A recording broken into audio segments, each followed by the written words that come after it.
नमस्कार बच्चों, मैं आकांक्षा स्वागत करती हूँ आप सभी का आपके और हमारे अपने YouTube चैनल चंदन सर कानपुर में।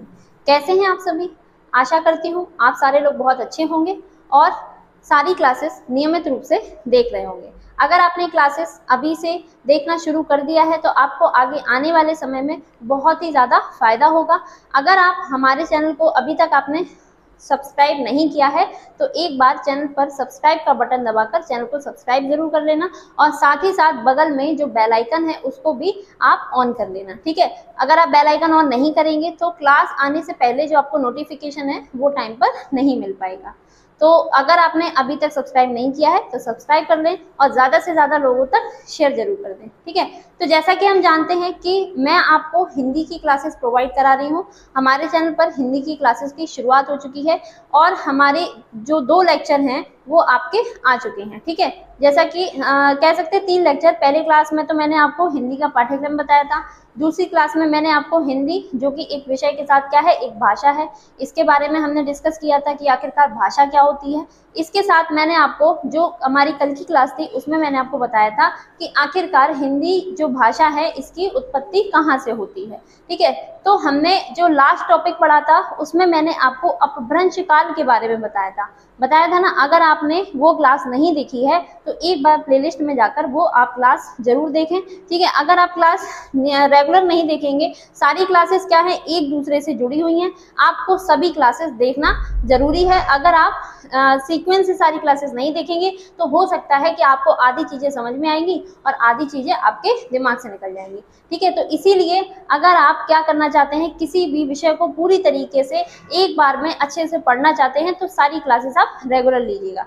तो पिछली क्लास में मैंने बच्चों आपको बताया था कि अपभ्रंश काल आखिरकार क्या है, ये कब से कब तक का समय है और अपभ्रंश ये क्या होती है, ये भी मैंने आपको पिछली क्लास में बताया था कि हिंदी का जो विकास है, हम कह सकते हैं हिंदी से जस्ट पहले की जो भाषा थी वो आपकी कौन सी थी, अपभ्रंश थी। ठीक है, और कुछ अपभ्रंश से हिंदी तक आने में जो एक और भाषा प्रयोग हुई थी उसका नाम हमने दिया था क्या, अवहट।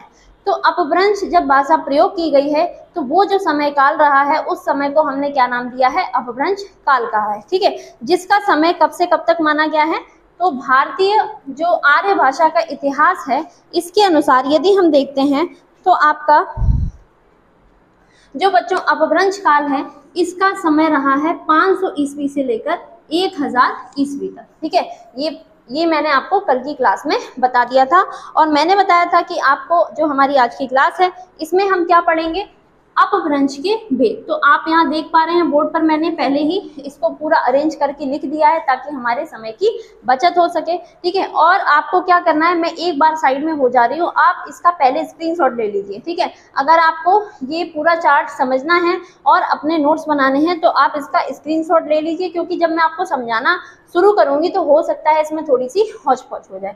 तो आप एक बार पूरा जो ये बोर्ड पर मैंने मैप बनाया है अपभ्रंश के भेद का, आप इसका स्क्रीनशॉट ले लीजिए।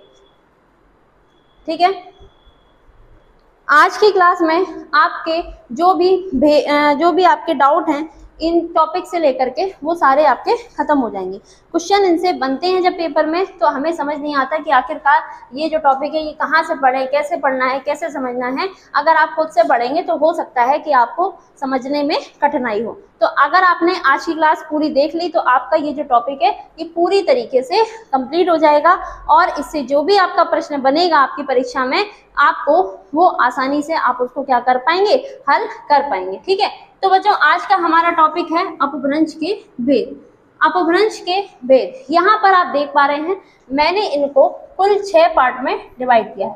पहला है आपका सौरसेनी अपभ्रंश, दूसरा है आपका मागधी अपभ्रंश, तीसरा है आपका अर्ध मागधी अपभ्रंश, इसके बाद चौथा बच्चों नाम आता है खस अपभ्रंश, पांचवा है ब्राह्मण अपभ्रंश और छठवां क्या है आपका महाराष्ट्री अपभ्रंश। ठीक है, तो यहाँ पर हमने अपभ्रंश के जो भेद हैं इनको कुल 6 पार्ट में डिवाइड किया है, यानी कि ये 6 पार्ट होते हैं किसके, अपभ्रंश के। ठीक है, अपभ्रंश जो कि क्या है, एक भाषा है। भाषा यानी कि हम कह सकते हैं कि आम जनता की सबसे प्राचीन भाषा। आम जनता कौन सी भाषा बोलती है, जो बोली होती है। ठीक है, तो हम कह सकते हैं जो बोलचाल की सबसे प्राचीनतम भाषा है वो आपकी कौन सी है, अपभ्रंश है। ठीक है। तो अपभ्रंश से हिंदी बनी और किस तरीके से हिंदी अलग अलग पार्ट में डिवाइड हुई, तो ये हम समझेंगे आज के टॉपिक में। तो बच्चों पहला आपने देखा सौरसेनी अपभ्रंश, ठीक है। यहाँ आप देख पा रहे हैं सौरसेनी अपभ्रंश को हमने दो पार्ट में डिवाइड किया है। पहला आपका क्या है, पश्चिमी हिंदी, दूसरा है आपका राजस्थानी हिंदी, ठीक है। तो सौरसेनी अपभ्रंश के दो प्रकार हैं, कौन कौन से, पहला है आपका पश्चिमी हिंदी और दूसरा है आपका राजस्थानी हिंदी। इसके बाद हम बात करते हैं मागधी अपभ्रंश की। मागधी अपभ्रंश का एक प्रकार है हिंदी का जिसको हम क्या कहते हैं, बिहारी हिंदी कहते हैं। मगध जो हम कह सकते हैं कि पुराने समय में यानी कि इतिहास में हमने मगध का वर्णन देखा है, तो हम कह सकते हैं कि जो मगध क्षेत्र है वो वर्तमान में यानी कि आज के समय में हम इसको बिहार के नाम से जानते हैं। क्लियर है इतना। इसके बाद बच्चों आगे हम बात करेंगे अर्धमागधी अपभ्रंश, ठीक है। आप इसका नाम से समझ पा रहे होंगे कि अर्धमागधी, अर्धमागधी का मतलब थोड़ा थोड़ा जो आपका कह सकते हैं कि इस पे किसका प्रभाव था, मगध का भी प्रभाव था इस वाली भाषा पर, यानी कि अर्धमागधी अपभ्रंश पर। तो इसको हमने डिवाइड किया है हिंदी के जिस पार्ट में, उसको हमने क्या नाम दिया है, पूर्वी हिंदी कहा है, ठीक है। चौथे की बात कर लेते हैं। चौथा आपका है खस अपभ्रंश। खस अपभ्रंश जो कि क्या है, पहाड़ी हिंदी, ठीक है। इसमें इससे जो हिंदी बनी है उसको हमने क्या बोला है, पहाड़ी हिंदी, ठीक। इसके बाद बच्चों नाम आता है ब्राचड़ अपभ्रंश का। ब्राचड़ अपभ्रंश से जो भाषा विकसित हुई है उसको हमने नाम दिया है क्या, सिंधी, ठीक है। क्या नाम दिया है, सिंधी। और इसके बाद महाराष्ट्रीय अपभ्रंश से बच्चों जो आपकी भाषा बनी है उसको हमने क्या कहा है, मराठी कहा है, ठीक है। तो इतना आपको आशा कर रही हूँ कि आपको अच्छे से समझ में आ गया होगा। क्लियर है इतना। चलिए आगे बात कर लेते हैं। देखिए बच्चों मैंने आपको बताया कि सौरसेनी अपभ्रंश जो है ये आपका दो पार्ट में डिवाइडेड है। अब हम एक एक को पूरा अच्छे से समझ के चलते हैं, ठीक है। तो हम पहले वाले को डिस्कस करते हैं यानी कि सौरसेनी अपभ्रंश को। यहाँ पर देखिए सौरसेनी अपभ्रंश आपका दो पार्ट में डिवाइडेड है, पश्चिमी हिंदी और राजस्थानी हिंदी। आप यहाँ देख पा रहे हैं कि पश्चिमी हिंदी को हमने ये पार्ट में डिवाइड किया है, यानी कि यहाँ तक। मैं यहाँ पर एक लाइन बना दे रही हूँ ताकि आपको समझने में बिल्कुल भी दिक्कत ना आए, ठीक है। तो ये जो आपका पार्ट है यहाँ पर आप देख पा रहे हैं, ये जो ब्लू लाइन है इसके अंदर जितना है ये आपका किसका हिस्सा है, पश्चिमी हिंदी का, ठीक है। पश्चिमी हिंदी के अंदर और कौन कौन सी बोली आती हैं उनको हम देखेंगे। राजस्थानी हिंदी ये आपका यहाँ से देखिए, यहाँ पर ये लाइन आ रही है और इनके ये अलग अलग पार्ट हैं जो कि यहाँ पर जाकर समाप्त हो जाते हैं, ठीक है। अगर आपको समझने में दिक्कत आए तो मैं यहाँ पर आपको बता दे रही हूँ कि हमें कहाँ से लेकर कौन सा पार्ट पढ़ना है, ठीक है। चलिए पहले हम इन दोनों की बात कर लेते हैं।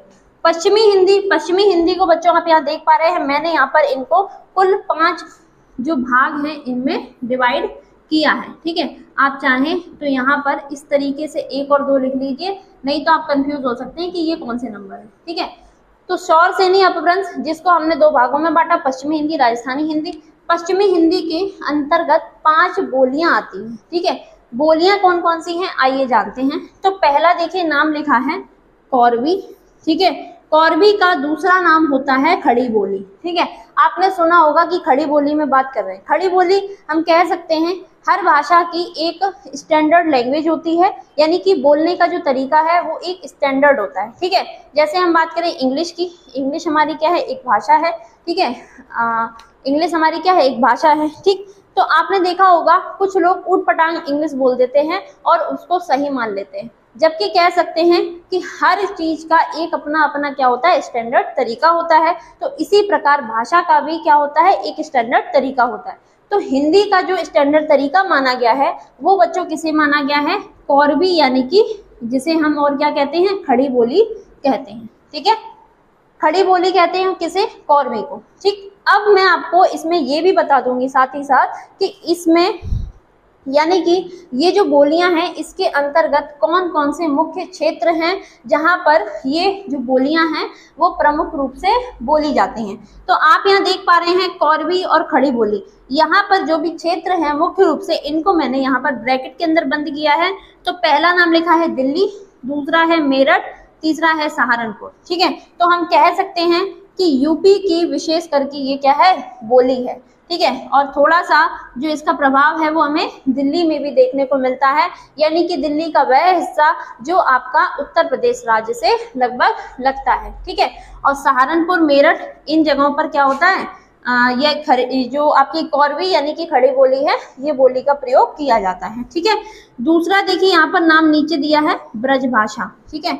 दूसरी जो भाषा है आपकी वो कौन सी है, ब्रज भाषा। ब्रज भाषा जो है आपने सुना होगा, ब्रज भाषा तो काफी ज्यादा प्रसिद्ध है। तो जो ब्रज का क्षेत्र है, सीधी सी बात है, वो उसी के अंतर्गत बोली जाएगी, ठीक है। तो जो आपका आगरा है, ठीक है, और मथुरा है, और इसके अलावा आगरा से जो लगे हुए और भी अन्य क्षेत्र हैं और भी अन्य जगह हैं, वहां पर भी इस भाषा यानी कि इस बोली का हम प्रयोग देख सकते हैं। आगरा के अलावा हम कह सकते हैं जैसे फिरोजाबाद में भी इसका थोड़ा टच हमें मिलता है। मथुरा यानी कि जो आपकी ब्रजभूमि जिसे कहा जाता है, तो ब्रजभूमि जो कि लगभग ऐसा माना जाता है कि 84 कोस में फैली हुई है, ठीक है। तो मथुरा के आसपास का क्षेत्र, वृंदावन वगैरह जितनी भी जगह हैं, वहां पर आपकी कौन सी भाषा का मुख्य रूप से इस्तेमाल किया जाता है, तो आपका आंसर हो जाएगा ब्रज भाषा। क्लियर है इतना? तो पश्चिमी हिंदी के हमने दो पार्ट समझ लिए, पहला हमने समझा कौरवी, दूसरा समझा कौन सा, ब्रज भाषा। तीसरी जो बोली है बच्चों, इसकी बात कर लेते हैं। इसका नाम क्या है, कन्नौजी, ठीक है। तीसरी बोली का जो नाम है वो क्या है, कन्नौजी है। कन्नौजी ये तो आप नाम से भी समझ सकते हैं।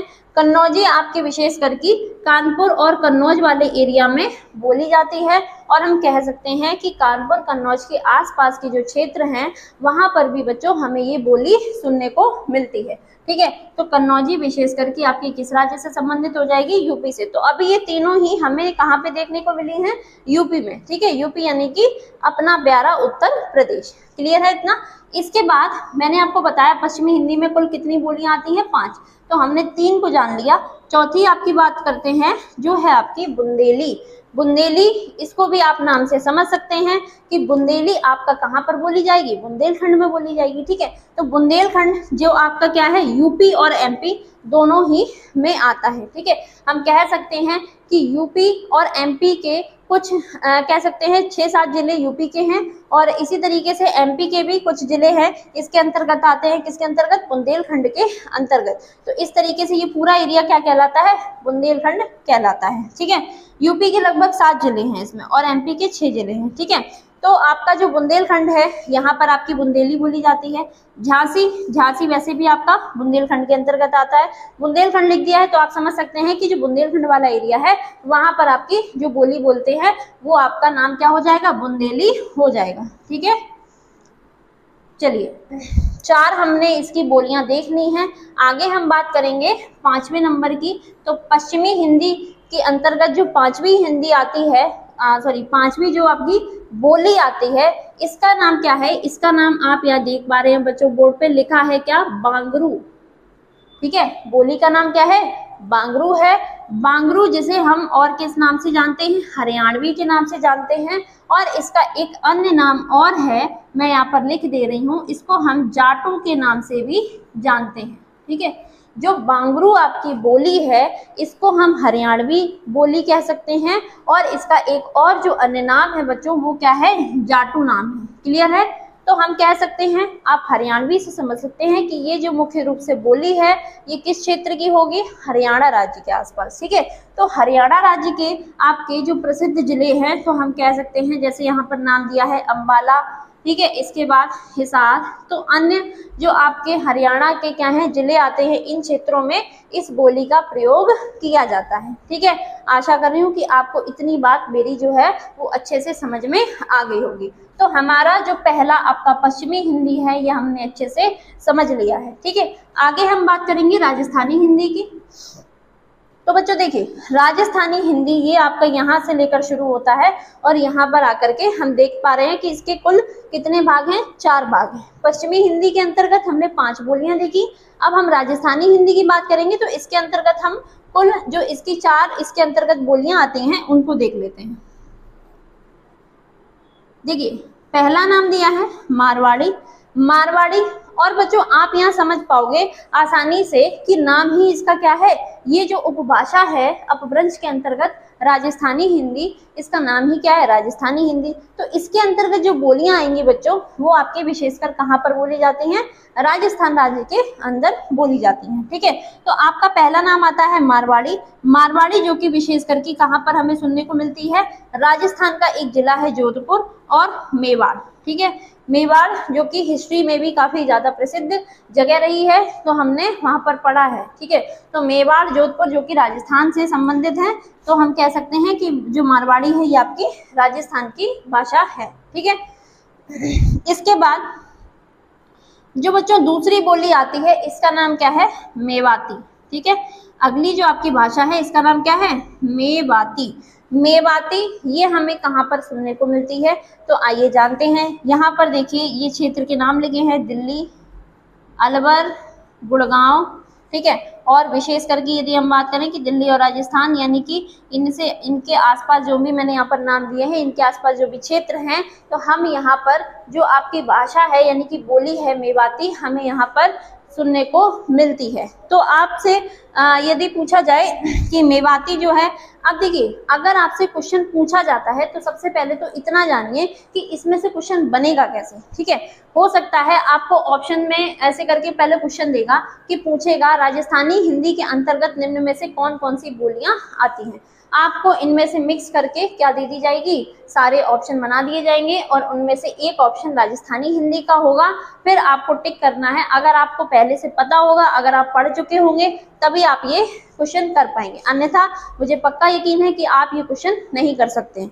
ठीक है, तो आपके लिए ये जो टॉपिक है इम्पोर्टेंट है। हिंदी में जब कभी अटपटे क्वेश्चन बनते हैं तब बच्चे सोचते हैं कि आखिरकार ये क्वेश्चन कहाँ से आ गया। ठीक है, तो हमें क्या करना है, ऐसा नहीं कि हम सीमित सीमा में रह करके पढ़ाई करेंगे, हम सब कुछ पढ़ेंगे, लेकिन ऐसे क्वेश्चन पढ़ेंगे, हर चीज वो पढ़ेंगे जो हमारे पेपर यानी कि किसी भी परीक्षा में हिंदी का कोई भी सवाल यदि बनता है तो उससे बाहर कोई भी क्वेश्चन ना जाए। हम जितना पढ़ के जाएं, हम पूरा का पूरा उसमें लगभग हमारी पूरी कोशिश रहेगी कि हम पूरा 100% जो भी हमारा पेपर है उसमें दे पाए। ठीक है, तो मैंने आपको बताया मेवाती। मेवाती मुख्य रूप से दिल्ली, अलवर, गुड़गांव, या हम कह सकते हैं दिल्ली और राजस्थान के जो क्षेत्र है इनमें बोली जाती है। तो दिल्ली जो आपका क्या है, एक केंद्र शासित प्रदेश है, यानी कि भारत देश की क्या है, राजधानी है। तो दिल्ली बच्चों आपका किससे लगता है, राजस्थान से सीमा बनाता है। तो हम कह सकते हैं कि दिल्ली जो आपका राजस्थान से सीमा बनाता है, उसके आसपास के जो क्षेत्र है, जैसे कि आपका गुड़गांव भी यहाँ पर आया है, गुड़गांव हम कह सकते हैं जो आपका हरियाणा में आता है। ठीक है, तो यहाँ पर कुछ जगह पे, कुछ क्षेत्रों में हमें ये मेवाती जो बोली है ये सुनने को मिलती है। ठीक है, इसके बाद तीसरा जो नाम आता है वो है ढूंढाड़ी। ढूंढाड़ी को बच्चों हम और एक अन्य नाम से जानते हैं जो कि है क्या, जयपुरी। ठीक है, तो हम कह सकते हैं ढूंढाड़ी। यदि आपसे पूछा जाए कि ढूंढाड़ी जो भाषा है यानी कि ढूंढाड़ी जो बोली है इसका अन्य नाम क्या है, तो आप आंसर क्या करेंगे, जयपुरी नाम करेंगे। ठीक है, तो अब आप एक बात बताइए, जयपुरी जब क्या है, बोली का नाम है, तो सीधी सी बात है ये आपकी विशेषकर कहाँ पर होगी, जयपुर में तो होनी है। ठीक है, और इसके अलावा जयपुर के आसपास के जो जिले हैं, क्षेत्र हैं, वहां पर भी ये बोली हमें सुनने को मिलती है। तो हम कह सकते हैं जयपुर, अजमेर आदि जो आपके जिले हैं, कहाँ के, राजस्थान राज्य के, यहाँ पर हमें ये बोली सुनने को मिलती है। ठीक है, चौथी जो आपकी राजस्थानी हिंदी के अंतर्गत आती है, इसका नाम है क्या, मालवी। ठीक है, मालवी जो आपका शब्द है इसे आपने पहले से सुना होगा, आप इससे भली भांति परिचित है। यदि आपने नाम सुना है एक पठार का, जिसका नाम क्या है, मालवा का पठार। ठीक है, मालवा का जो पठार है, तो हम कह सकते हैं कि जो मालवा का पठार का क्षेत्र है उसी के अंतर्गत हम कह सकते हैं जो जगह है, जो क्षेत्र है, वहां पर रहने वाले लोग इस बोली का विशेष कर क्या करते हैं, प्रयोग करते हैं। और जगह का नाम क्या है, मालवा का पठार है, इसीलिए बोली का नाम भी क्या पड़ गया, मालवी पड़ गया। ठीक है, और इसका जो हम कहें कि जैसे मालवा का पठार है, तो मालवा जो नाम है वो भी किससे पड़ा, तो बच्चों कई साल पहले मालव नाम की क्या थी, एक जनजाति थी। ठीक है, मालव नाम की जनजाति इन क्षेत्रों में पाई जाती थी, इसीलिए हम कह सकते हैं कि उस क्षेत्र का नाम क्या पड़ा है, मालवा पड़ा है। ठीक है, तो मालवा का जो पठार है, उस क्षेत्र के आसपास की जो जगह है, वहां पर जो रहने वाले लोग हैं वो जो बोली का प्रयोग करते हैं वो कौन सी है, आपकी मालवी। ठीक है, तो इसके अंतर्गत आप यहाँ देख पा रहे हैं उज्जैन, गुना, इंदौर, भोपाल। तो आप ये जानते हैं कि ये चारों ही जो शहर हैं ये आपके किस राज्य में आते हैं? मध्य प्रदेश राज्य में आते हैं। तो उज्जैन, जो गुना, इंदौर, भोपाल, ये आपका एमपी में है, और चित्तौड़गढ़ और झालावाड़, ठीक है, तो ये दोनों जो हैं ये आपके राजस्थान के अंतर्गत आते हैं। तो हम कह सकते हैं कि ये जो मालवी है ये आपकी एमपी और राजस्थान, इन दोनों ही राज्यों में बोली जाती है, ठीक है। तो हम मैप में, आपने अगर देखा होगा तो आप एक बार नजर दौड़ाना, तो इसमें आप देखेंगे कि कुछ इस तरीके से राजस्थान जो है एमपी के साथ सीमा बनाता है, ठीक है, सीमा बनाता है। यहाँ पर मैंने मिला दिया है, कोई बात नहीं। जैसे हमने मान लिया ये इधर क्या है? राजस्थान है, और इस तरीके से नीचे एमपी जुड़ा हुआ है। तो राजस्थान ये है बच्चों, और एमपी ये है। तो आप यहाँ देख पा रहे हैं जो लिखा है क्या? पश्चिमी एमपी और दक्षिण पूर्वी राजस्थान।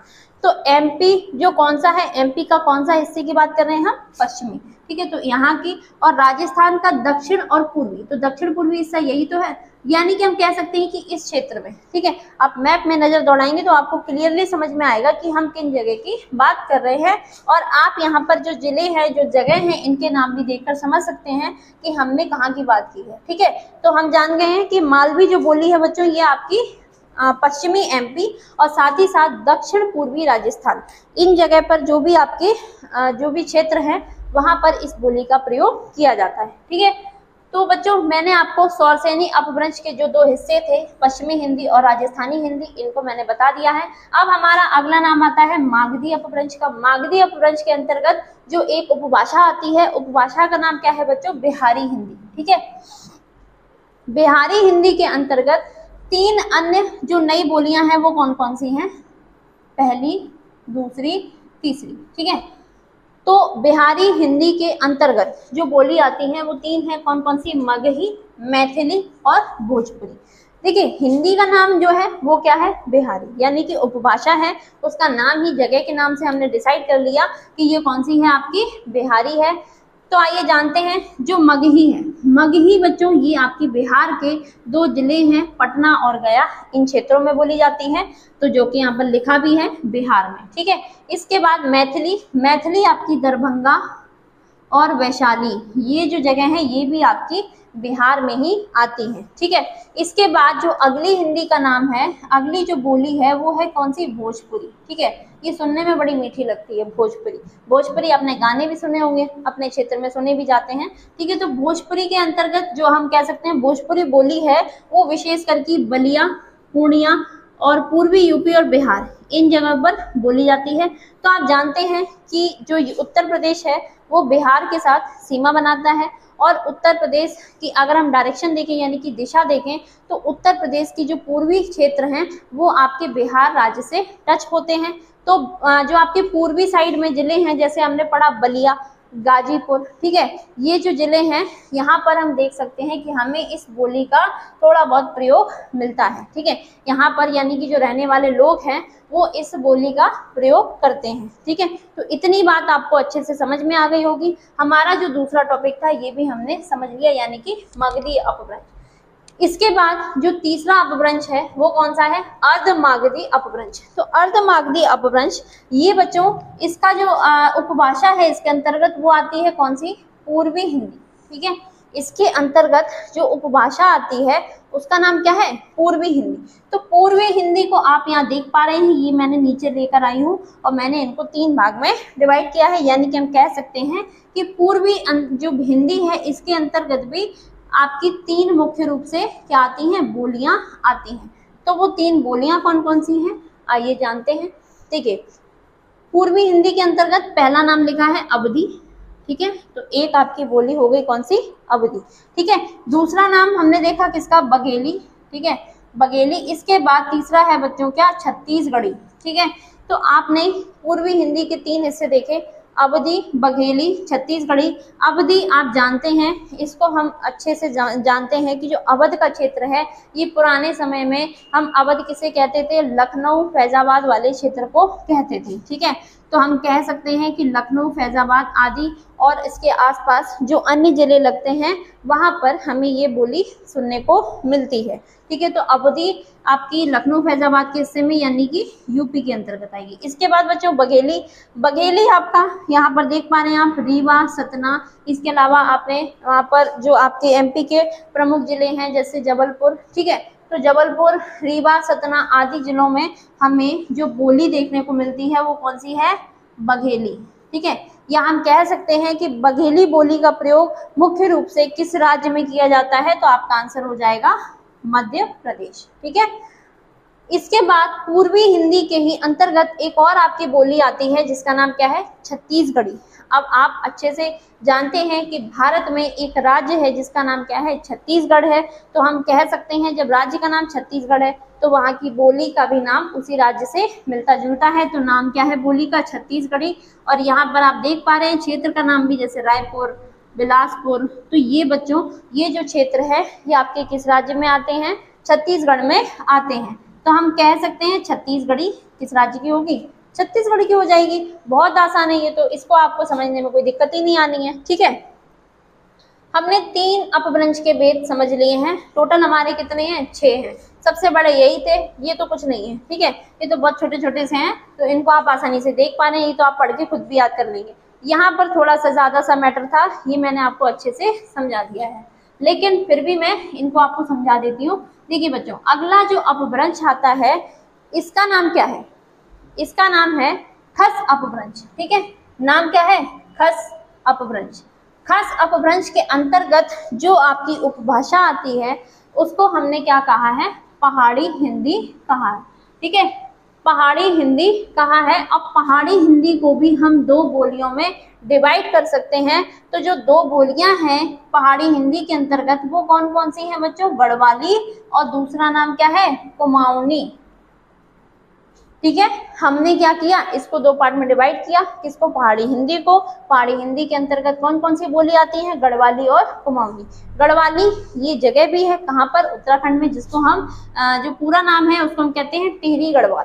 ठीक है, टिहरी गढ़वाल, हरिद्वार, देहरादून आदि क्षेत्रों में हमें जो गढ़वाली बोली है ये सुनने को मिलती है, यानी कि यहाँ पर इस बोली का प्रयोग किया जाता है। और यूके, यूके का मतलब क्या है?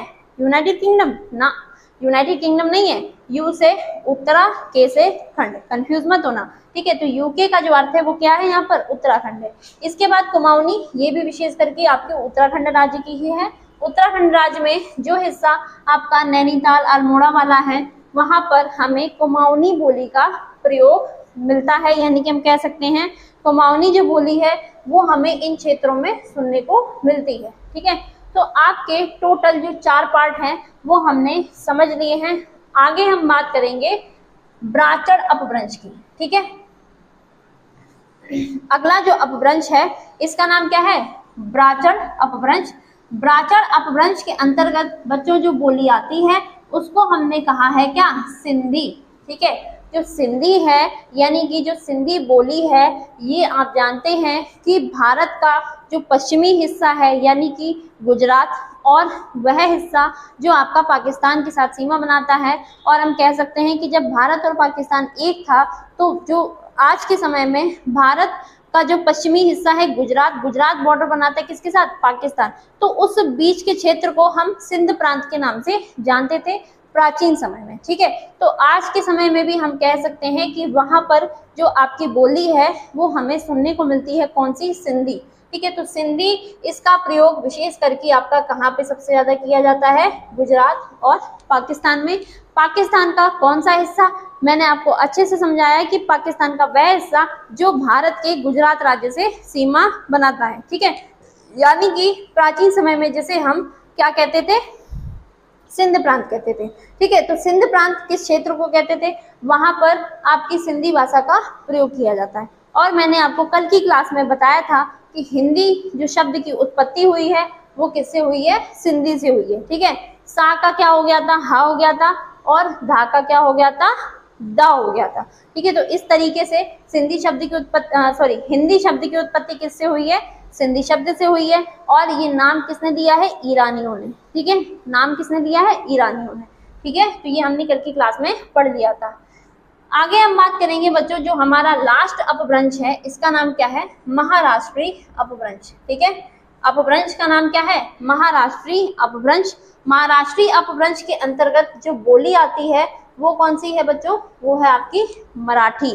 ठीक है, बोली का नाम क्या है, मराठी। और आप यहाँ क्षेत्र का नाम देख पा रहे हैं महाराष्ट्र। तो ये तो आप जानते ही हैं कि जो मराठी आपकी बोली है ये कहाँ पर बोली जाती है, महाराष्ट्र वाले जो क्षेत्र है वहां पर हम इसको बोलते हैं। ठीक है, तो मराठी आपकी कहाँ पर बोली जाती है, महाराष्ट्र राज्य में, जो वर्तमान समय में भारत के अंतर्गत आता है और भारत के जो पश्चिमी दिशा है वहां पर है। ठीक है, तो बच्चों ये हमने अपभ्रंश के भेद समझ लिए हैं। अपभ्रंश के कुल 6 भेद हैं। ठीक है, एक बार हम एक क्विक रिवीजन करेंगे इसका। अपभ्रंश के कुल हमने 6 भेद पढ़े, कौन कौन से, शौरसेनी अपभ्रंश। ठीक है, दूसरा आपका है मगधी अपभ्रंश, तीसरा है अर्धमगधी अपभ्रंश, चौथा है आपका खस अपभ्रंश, पांचवा है ब्राचड़ अपभ्रंश और छठवां है आपका महाराष्ट्रीय अपभ्रंश। ठीक है, शौरसेनी अपभ्रंश के अंतर्गत हमने 2 हिस्से देखे, एक है आपका पश्चिमी हिंदी, दूसरा है आपका राजस्थानी हिंदी। दूसरा जो आपका अपभ्रंश है इसका नाम क्या है, मगधी अपभ्रंश। इसके अंतर्गत जो उपभाषा आती है उसको हमने क्या नाम दिया है, बिहारी हिंदी कहा है। इसके बाद अगर हम बात करें अर्धमागधी अपभ्रंश की, तो इसके अंतर्गत बच्चों जो उपभाषा आई है उसको हमने क्या कहा है, पूर्वी हिंदी कहा है। खास अपभ्रंश के अंतर्गत पहाड़ी हिंदी आती है, यानी कि वो जगह जहां पर पहाड़ है, पहाड़ के क्षेत्र में जो हिंदी का प्रयोग किया जाता है। ठीक है, इसके बाद अगला अपभ्रंश हमने देखा कौन सा, ब्राचड़। इसके अंतर्गत एक ही बोली आती है, कौन सी, सिंधी। और अगली है महाराष्ट्री। महाराष्ट्रीय अपभ्रंश को आप आसानी से याद कर सकते हैं कि यहाँ पे जो बोली है आपकी वो कौन सी है, मराठी है। ठीक है, तो मराठी जो कि महाराष्ट्र में बोली जाती है। ठीक है, तो पश्चिमी हिंदी के अंतर्गत हमने देखा हमारी 5 अन्य बोलियां हैं, कौन कौन सी, कौरवी, ब्रजभाषा, कन्नौजी, बुंदेली और कौन सी, बांगरू। ठीक है, तो ये हमारी मुख्य 5 बोलियां हैं जो कि किसके अंतर्गत आती हैं, पश्चिमी हिंदी के अंतर्गत आती हैं। बांगरू को हमने और किस नाम से जाना है, जाटू के नाम से जाना है, यानी कि बांगरू को हम कह सकते हैं ये एक हरियाणवी लैंग्वेज है। ठीक है, हरियाणवी जो क्षेत्र है, हरियाणवी भाषा है, उसमें ये भाषा प्रयोग की जाती है। ठीक है, राजस्थानी जो हिंदी है इसके अंतर्गत हमने इसकी 4 बोलियां देखी, कौन कौन सी, मारवाड़ी, मेवाती, ढूंढाड़ी और मालवी। ये जो ढूंढाड़ी है ना, ये बहुत इंपॉर्टेंट है, ये कई बार पूछी गई है पेपर में। ठीक है, तो आप इतना जरूर ध्यान रखिएगा कि जो ढूंढाड़ी है इसका दूसरा नाम क्या है, जयपुरी। ठीक है, तो हम कह सकते हैं कि ढूंढाड़ी को हम अन्य किस नाम से जानते हैं, तो आपका आंसर हो जाएगा जयपुरी। ठीक है, और मालवी तो हमने समझ लिया है कि मालवी जो विशेष करके किन क्षेत्रों में बोली जाती है, जो कि आपके मालवा के पठार के क्षेत्र के अंतर्गत आते हैं। ठीक है, मालवा के पठार के अंतर्गत जो क्षेत्र आते हैं वहां पर हमें ये जो मालवी है इसका प्रयोग देखने को मिलता है। आगे हम बात करेंगे अर्धमागधी। अर्धमागधी जिसके अंतर्गत एक और भाषा आती है जिसका नाम क्या है, पूर्वी हिंदी। पूर्वी हिंदी को भी हमने 3 भागों में बांटा है, कौन कौन सा, अवधी, बघेली और छत्तीसगढ़ी। ठीक है, तो अवध के क्षेत्र में, बघेली एमपी के क्षेत्र में, रीवा, सतना, जबलपुर वाला जो हिस्सा है, और छत्तीसगढ़ी सिंपल है, ये तो छत्तीसगढ़ में बोली जाएगी। खस अपभ्रंश के अंतर्गत बच्चों हमने देखा पहाड़ी हिंदी, जो कि एक क्या है, उपभाषा आती है। इसमें हमने 2 भाषाएं देखी, कौन कौन सी, गढ़वाली और कुमाऊनी। गढ़वाली टिहरी गढ़वाल, हरिद्वार, देहरादून आदि क्षेत्रों में हमने देखी है, और कुमाऊनी कहाँ पर, जो आपका उत्तराखंड का दूसरा हिस्सा है, नैनीताल, अल्मोड़ा वाले जगहों पर। ठीक है, इतना समझ में आ गया होगा। ब्राचड़ अपभ्रंश के अंतर्गत जो आपकी बोली आती है, या उपभाषा बोली दोनों ही कह सकते हैं, तो वो कौन सी है आपकी, सिंधी। सिंधी हम कहाँ पर देखते हैं, वर्तमान समय में जो गुजरात और पाकिस्तान का हिस्सा है वहां पर हमें ये बोली सुनने को मिलती है। महाराष्ट्रीय अपभ्रंश ये मराठी, जो कि महाराष्ट्र राज्य में बोली जाती है। ठीक है, तो बच्चों ये हमने अपभ्रंश के भेद समझ लिए। अब आपने सुना होगा, कभी कभी आपने पेपर में एक क्वेश्चन देखा होगा कि हिंदी की उपभाषाएं कितनी हैं। ठीक है, अगर आपसे पूछा जाता है हिंदी की उपभाषाएं, ठीक है, क्वेश्चन हमारा क्या है इसको आप अच्छे से समझना, और इसी के साथ साथ बोलियां, हिंदी की बोलियां। तो सबसे पहले तो आप लोग एक बात बताइए, क्या आपको पता है कि बोली और उपभाषा, इसमें अंतर क्या होता है, और हम कह सकते हैं भाषा में भी, ठीक है। यानी कि हमने कह दिया यहाँ पर बोली जा रही है तो ये बोली है यहाँ की, कभी कभी कहते हैं यहाँ की भाषा है, तो कुछ तो शब्दों में अंतर होगा, तभी तो हम अलग अलग रूप में अलग अलग तरीके से इस्तेमाल करते हैं। कभी हम बोली कह देते हैं, कभी हम उपभाषा कह देते हैं, कभी हम उसी को भाषा कह देते हैं।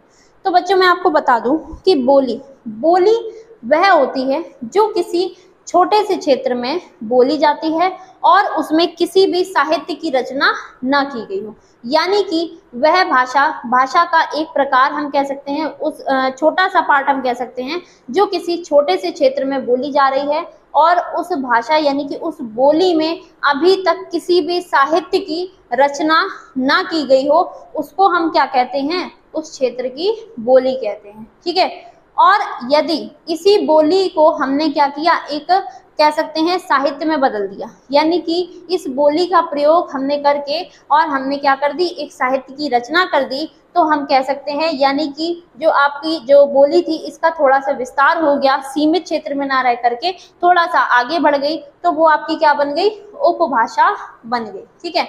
और जब उपभाषा का क्षेत्र और ज़्यादा विस्तारित होता है और हम कह सकते हैं कि उसमें और भी जो बड़े बड़े विद्वान हैं, बड़े बड़े जो आपके भाषा वैज्ञानिक हैं, जो साहित्यकार हैं, वो साहित्यों की रचना शुरू कर देते हैं, तो वो आपकी क्या बन जाती है, भाषा बन जाती है, ठीक है। तो आप ये 3 टर्म में अच्छे से अंतर समझ गए होंगे। बोली अभी हमने बताया, क्या बोली क्या है, जो किसी छोटे क्षेत्र में बोली जाती है और उसमें किसी भी साहित्य की रचना ना की गई। अंतर सिर्फ इतना है कि बोली क्या है, जिसमें किसी साहित्य की रचना नहीं की जाती है, और उपभाषा वो है जिसमें किसी न किसी साहित्य की रचना कर दी गई हो, और बोली से हम कह सकते हैं थोड़ा सा बड़ा हिस्सा, यानी कि थोड़े से बड़े क्षेत्र में इसको हम प्रयोग करते हैं, ठीक है।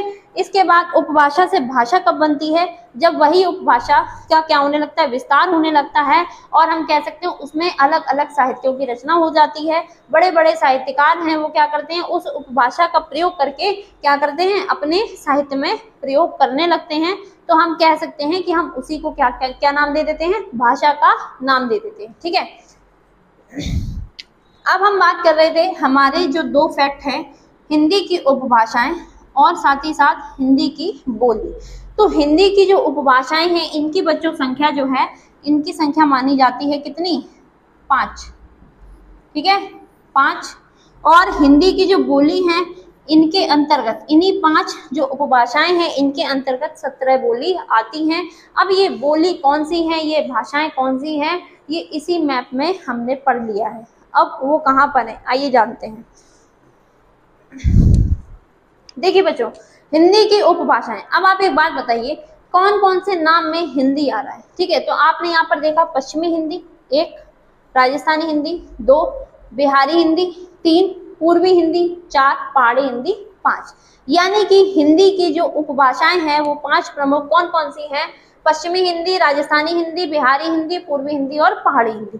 तो बच्चों ये वही उपभाषाएं हैं, ये 5 जो हो रही हैं, ठीक है, जिसकी हम बात कर रहे हैं, तो ये यही 5 है। कौन कौन सी, नाम आपको याद रखने हैं, पश्चिमी हिंदी, राजस्थानी हिंदी, बिहारी हिंदी, पूर्वी हिंदी और पहाड़ी हिंदी, ठीक है। तो ये हिंदी की 5 उपभाषाएं हैं, ठीक है।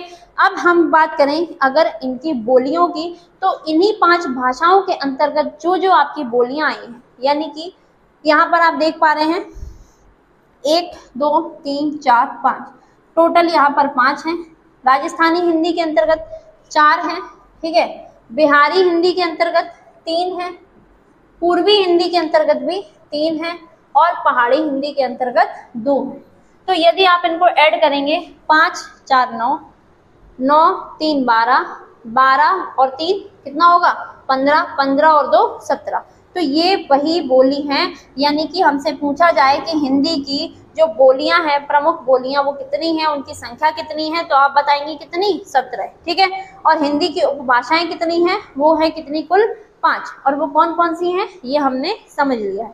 यानी कि अपभ्रंश के भेद के अंतर्गत ही, क्योंकि हम जानते हैं कि हिंदी का जो विकास है, यानी कि हिंदी से जस्ट पहले की जो भाषा थी वो कौन सी थी बच्चों, अपभ्रंश थी। तो अपभ्रंश के अंतर्गत ही हम कह सकते हैं हिंदी के शब्दों का निर्माण हुआ, यानी कि अपभ्रंश से जो परिवर्तन हुए, अपभ्रंश भाषा में जो जो विकार उत्पन्न हुए, उससे आपकी कौन सी भाषा बन गई, हिंदी भाषा बन जाती है, ठीक है। तो बच्चों आज की क्लास में हमने जो डिस्कस किया है वो क्या है, आपका अपभ्रंश के भेद, यानी कि भाषा। पहली हमारी जो क्लास थी उसमें हमने क्या पढ़ा था, भाषा के बारे में पढ़ा था। दूसरी क्लास में मैंने आपको क्या बताया, हिंदी भाषा की उत्पत्ति कहाँ से होती है, जिसमें मैंने आपकी कल की क्लास में मैंने आपको बताया था कि अपभ्रंश काल का जो समय है वो कितना है, 500 ईस्वी से लेकर के 1000 ईस्वी तक। ठीक है, तो ये आपका काल जो है इसको हमने क्या नाम दिया है, अपभ्रंश काल कहा है। ठीक है, तो हमने जो हमारा आज का टॉपिक था ये हमने अच्छे से समझ लिया है, अच्छे से पढ़ लिया है। आशा करती हूँ कि आपको सारी जो क्लास है आज की अच्छे से समझ में आ गई होगी और जो जो मैंने आपको फैक्ट बताए हैं वो भी आपको अच्छे से क्लियर हो गए होंगे। ठीक है, तो आज की क्लास में इतना ही रखते हैं, मिलते हैं आपसे अगली क्लास में। अगली क्लास में मैं आपको भाषा से संबंधित बहुत सारे नए नए इंपॉर्टेंट फैक्ट्स बताऊंगी, तो आप जुड़े रहिएगा हमारे साथ लगातार। यदि आप बेहतरीन कंटेंट चाहते हैं, अपनी तैयारी को सफलता का नाम देना चाहते हैं, तो आप हमारे चैनल को सब्सक्राइब करें और लोगों तक शेयर करें, ताकि उनको भी पता चले कि हमारे चैनल पर कितना अच्छा कंटेंट आपको प्रोवाइड किया जा रहा है। अगर आप हमें ज़्यादा सपोर्ट करेंगे, ज़्यादा सहयोग करेंगे, तो इससे हमें और अच्छा मोटिवेशन मिलेगा, तो हम आपके लिए और अच्छा कंटेंट जो है वो जल्दी जल्दी प्रोवाइड करा पाएंगे। ठीक है, तो क्या करना है, चैनल अगर अभी तक सब्सक्राइब नहीं किया है तो चैनल को सब्सक्राइब कर लेना। तो आज की क्लास में इतना ही, मिलते हैं आपसे अगली क्लास में। तब तक के लिए बच्चों नमस्कार, जय हिंद, धन्यवाद।